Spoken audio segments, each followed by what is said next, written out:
Good morning साथियों। इस video में हम कवर करने वाले हैं 7 नवंबर से जुड़े हुए महत्वपूर्ण करंट अफेयर के क्वेश्चन आंसर को, जो कि इम्पोर्टेंट होने वाली है सभी प्रकार की परीक्षाओं के लिए। जैसा कि आपको पता है, इसमें कुल 20 एमसीक्यू करंट अफेयर लिए जाते हैं और साथ में इसका स्टैटिक जीके भी कवर किया जाता है। तो अगर आप रेगुलर जो है इस वीडियो का नोटिफिकेशन पाना चाहते हैं तो चैनल को सब्सक्राइब कर सकते हैं, जो कि बिल्कुल फ्री है। चलिए, पहला प्रश्न हमारा कहता है कि निम्न में से किस दिन हर साल युद्ध और सशस्त्र संघर्ष में पर्यावरण के शोषण को रोकने के लिए अंतर्राष्ट्रीय दिवस मनाया जाता है? तो यह दिन मनाया जाता है 6 नवंबर को। ऑप्शन नंबर सी हो जाएगा। अगला प्रश्न है कि निम्न में से किसे भारतीय मानक ब्यूरो का महानिर्देशक नियुक्त किया गया है? तो ये नियुक्त किया गया है संजय गर्ग को। ऑप्शन नंबर ए हो जाएगा। भारतीय मानक ब्यूरो की स्थापना की बात कर लेते हैं तो 23 जो है दिसंबर को क्या हुई थी, इसकी स्थापना हुई थी और सन था जो है 1986 का। ठीक है, इसके अलावा मुख्यालय की भी बात हम कर लेते हैं। तो अगर मुख्यालय आपसे पूछे तो नई दिल्ली जो है इसका क्या है, तो मुख्यालय है, तो ये भी आप ध्यान रखेंगे।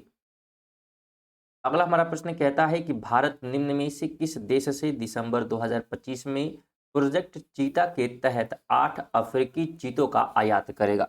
तो किस देश से जो है चीता जो है आने वाले हैं और कितनी संख्या में आ रहे हैं? तो 8 की संख्या में आ रहे हैं। तो ये आने वाले हैं बोत्सवाना से। डी ऑप्शन हो जाएगा।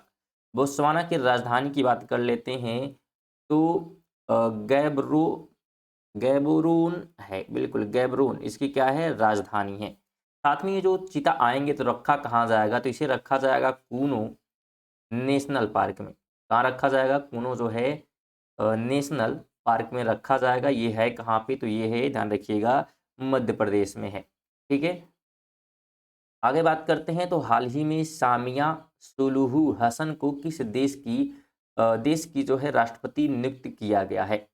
तो ये राष्ट्रपति नियुक्त हुए हैं तंजानिया की। बिल्कुल, ऑप्शन नंबर सी हो जाएगा। और इसकी राजधानी की बात कर लेते हैं तो डोडोमा जो है इसकी राजधानी है। तो ये आप ध्यान रखें, तंजानिया की। अगला प्रश्न है कि निम्न में से किस शहर में केंद्रीय माध्यमिक शिक्षा बोर्ड यानी कि सीबीएसई द्वारा पहला सहयोदय स्कूल कॉम्प्लेक्स का अंतर्राष्ट्रीय और 31वां वार्षिक सम्मेलन आयोजित किया गया? तो ये आयोजित किया गया दुबई में। ऑप्शन नंबर क्या होगा, तो बी हो जाएगा। दुबई कहाँ पे है? तो ये जो है यूएई में है। तो बिल्कुल आप ध्यान रखें। साथ में अगर हम सीबीएसई की स्थापना की बात करेंगे तो 1929 में जो है इसकी स्थापना की गई थी। 6 नंबर है कि निम्न में से कौन सा आधिकारिक रूप से दुनिया का पहला कैशलेस देश बन गया है? कैशलेस की बात यहाँ पे की जा रही है, यानी कि पैसे की लेन देन यहाँ पे नहीं की जा रही है, करेंसी यूज नहीं की जा रही है, कैश की बात की जा रही है।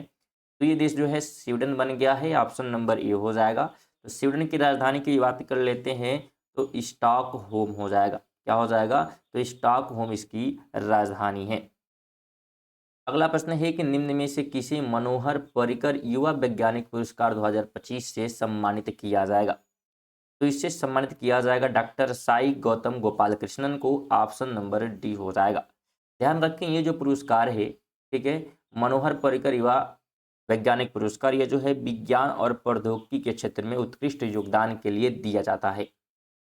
टेट कहता है किम योंग नाम किस देश से संबंधित थे जिनका 97 वर्ष की आयु में निधन हो गया है? तो ये संबंधित कहाँ से? उत्तर कोरिया से। बिल्कुल, ऑप्शन नंबर बी हो जाएगा। और उत्तर कोरिया की राजधानी की बात कर लेते हैं तो प्योंग आंग जो है इसकी क्या है, राजधानी है। तो ये ध्यान रखें। सुन, अगर वीडियो जो है पसंद आए तो वीडियो को लाइक वगैरह जरूर कर दें। साथ में कम से कम अपने वीडियो को जो है, जो देख रहे हैं आप, एक दोस्त को जरूर आप शेयर कर दें। बिल्कुल आपसे निवेदन है।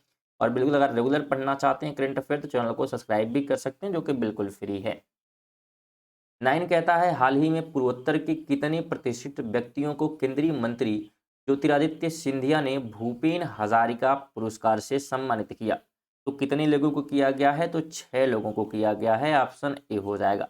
अगर हम इस पुरस्कार की बात करते हैं तो ये पुरस्कार जो है साहित्य, कला और संस्कृति के क्षेत्र में दिया जाने वाला पुरस्कार है। 3 नंबर है, निम्न में से किस भारतीय संस्थान को हाल ही में क्यूएस वर्ल्ड यूनिवर्सिटी रैंकिंग 2026 में पहला स्थान प्राप्त हुआ? तो जो पहला स्थान प्राप्त हुआ है आईआईटी दिल्ली को प्राप्त हुआ। ऑप्शन नंबर सी हो जाएगा। इसकी स्थापना की बात कर लेते हैं तो 1961 को जो है इसकी स्थापना की गई थी। 11 है कि निम्न में से किसे अंतर्राष्ट्रीय सहकारी गठबंधन रैंकिंग 2025 में पहला स्थान दिया गया है। बिल्कुल जवाब देने का प्रयास करें, किसे जो है पहला स्थान जो है मिला है, तो पहला स्थान मिला है अमूल को, बी ऑप्शन राइट हो जाएगा। तो बिल्कुल आप ध्यान रखेंगे। और दूसरे स्थान की बात करते हैं तो दूसरे स्थान पर जो है इफको को दिया गया है। दूसरा स्थान किसको मिला है? इफको। ठीक है, तो ये आप ध्यान रखेंगे, इफको को दिया गया है। अगला प्रश्न है कि गुरु नानक देव जी सिखों के कौन से गुरु थे जिनकी 5 नवंबर 2025 को 556वीं जयंती मनाई गई। तो ये जो है कितने नंबर के थे? तो पहले नंबर के जो है गुरु थे। बिल्कुल ऑप्शन नंबर क्या हो जाएगा? तो ये यहाँ पे राइट हो जाएगा। और सिख धर्म के संस्थापक से स्थापना से जो है बिल्कुल ये जुड़े हुए हैं। 13 कहता है निम्न में से किस शहर में नवीन एवं नवीकरणीय ऊर्जा मंत्रालय द्वारा हरित हाइड्रोजन पर अंतर्राष्ट्रीय सम्मेलन 2025 का आयोजन किया जाएगा। पूछा जा रहा है कि निम्न में से किस शहर में नवीन और नवीकरणीय ऊर्जा मंत्रालय द्वारा हरित हाइड्रोजन पर अंतर्राष्ट्रीय सम्मेलन 2025 का आयोजन किया जाएगा। तो ये आयोजन जो है होने वाला है नई दिल्ली में, डी ऑप्शन हो जाएगा। 14 है कि इंडिया पोस्ट पेमेंट बैंक ने किस संगठन के साथ कर्मचारियों के लिए भविष्य निधि सेवाएं हेतु MOU साइन किया है। तो ये जो है साइन किया गया है, बिल्कुल ध्यान रखेंगे, EPFO के साथ, बी ऑप्शन राइट हो जाएगा। इसमें जो है कर्मचारियों को PAF, ठीक है, PAF, साथ में जो है पेंशन और सामाजिक जो है सुरक्षा की बात यहाँ पे की जा रही है। ठीक है, तो सामाजिक जो है सुरक्षा, तो ये सारी चीज़ें जो है प्रदान करने के लिए जो है ये इन सब चीज़ों को आसान बनाने के उद्देश्य से ये समझौता किया गया है। 15 है कि भारत ने रक्षा सहयोग बढ़ाने के लिए किस देश के साथ समझौता ज्ञापन पर हस्ताक्षर किया। तो ये जो है किया गया है इजराइल के साथ, ऑप्शन नंबर सी हो जाएगा। इजराइल की राजधानी की बात कर लेते हैं तो यरूशलम जो है इसकी राजधानी है।